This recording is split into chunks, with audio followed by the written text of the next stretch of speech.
మెడ మీద నా తల ఉంటే ఈ జనమంతా నాకు చెందుతారు. నీ మెడ మీద నీ తల ఉంటే ఈ జనమంతా నీకు చెందుతారు.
ప్రాణం దేవుడిచ్చిన వరం, దాన్ని తీసే హక్కు ఎవరికీ లేదు. నీ ప్రాణాన్ని తీయాలనుకుంటే ఇక్కడికి వచ్చినప్పుడే ఈ తుపాకీతో నీ తలని ముక్కలు ముక్కలు చేసేవాడిని. కానీ రక్తపాతం జరగడం నాకు ఇష్టం లేదు.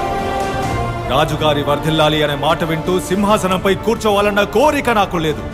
నువ్వే రాజుగా ఉండు, వీళ్ళందరినీ నడిపించు, కానీ మంచి బాటలో నడిపించు. ఈ అడవిలో ప్రాణాలు కాపాడే సంపత్తులు ఎన్నో ఉన్నాయి, వాటిని వదిలేసి మనుషులకి విషాన్ని అందిస్తున్నావు. నువ్వు ఏదైతే చేస్తావో అదే తిరిగి నీ దాకా వస్తుంది, అది గుర్తుంచుకో. చంపటానికి వచ్చిన ఈ మృగాన్ని పెద్ద మనసుతో క్షమించి వదిలేశారుగా. ఇంత గొప్ప మనసు ఇంకెవరికీ ఉండదండి.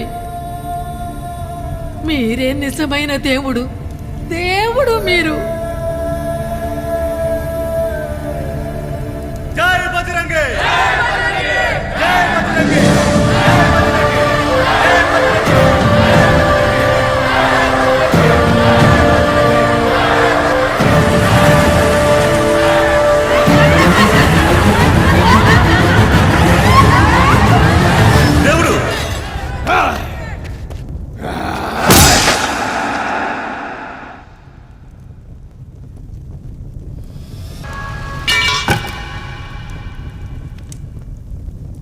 పదండి దేవుడు.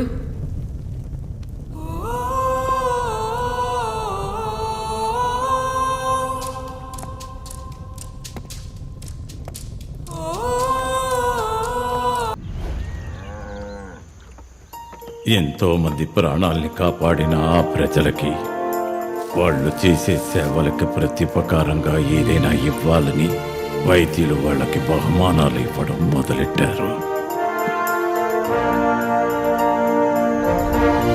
అలా వైద్యులు వాళ్ళకి బహుమానాలు ఎన్నో ఇవ్వడం వల్ల వాళ్ళకి ఆశలు ఎక్కువయ్యాయి.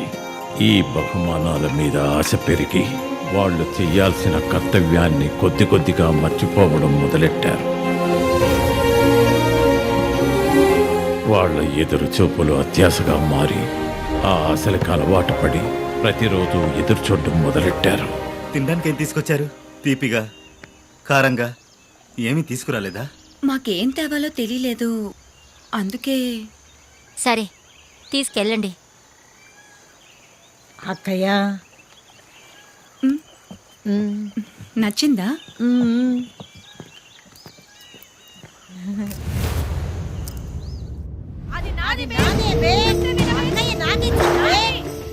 దురాశకి లోనై ప్రేమ అనురాగ ఆప్యాయతల్ని మర్చిపోయి ఒకరినొకరు ద్వేషించుకొని గొడవలు పడటం మొదలెట్టారు. ఆ పరిస్థితిని చూసి బజరంగి భయపడ్డాడు. అమ్మా, ఈ ఆయుర్వేద అమృతం మన తర్వాత తరానికి కూడా చెందాలి.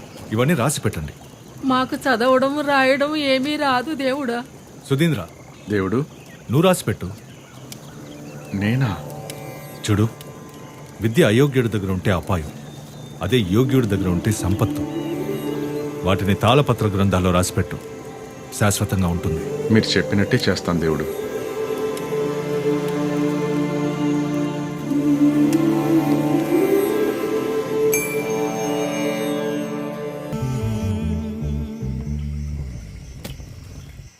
సుధీంద్ర, అవ్వా, ఇంత అర్ధరాత్రి పూట ఏం చేస్తున్నావు? అరిచేతిలో అమృత కలసం పెట్టుకున్న ఆ ధన్వంతరి వంశానికి చెందినవారు మీరు. భగవంతుడు ఆయుర్వేద విద్యని మీకు వరంగా ఇచ్చారు. కానీ నేనంత పుణ్యం చేసుకోలేదవ్వా.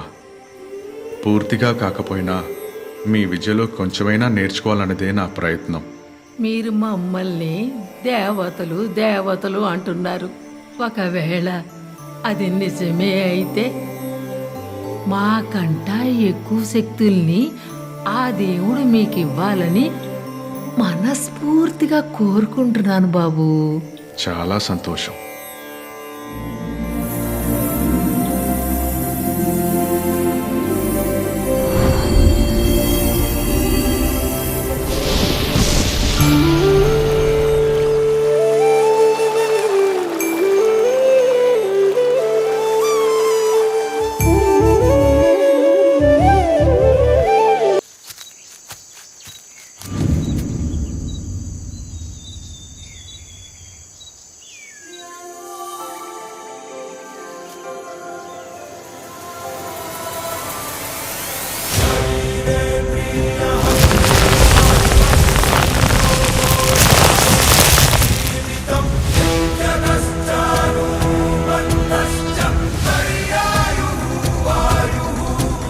మానవ జాతి రోగ నివారణం కోసం మిమ్మల్ని ఇబ్బంది పెడుతున్నాను, క్షమించండి.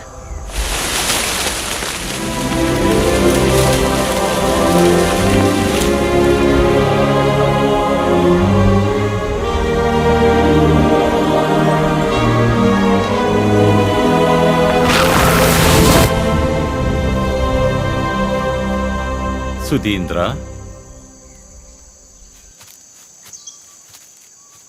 గురువుగారు, ఎలాగో ప్రకృతితో మమేకమై ప్రసన్నం చేసుకున్నావు. నీ మనోబలం ముందు ఆ దేవుడి బలం కూడా తోడైనందువల్ల బ్రహ్మజ్ఞానం అన్నది ఇంకా ఉన్నత స్థాయికి చేరుకుంటావు. నీ తేజస్సు ఇంకా ప్రకాశిస్తుంది. నువ్వు నాతో రా. గురువుగారు, రా.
ఇక్కడ అందరూ ఏం ఆడావిడ చేస్తున్నారు బే?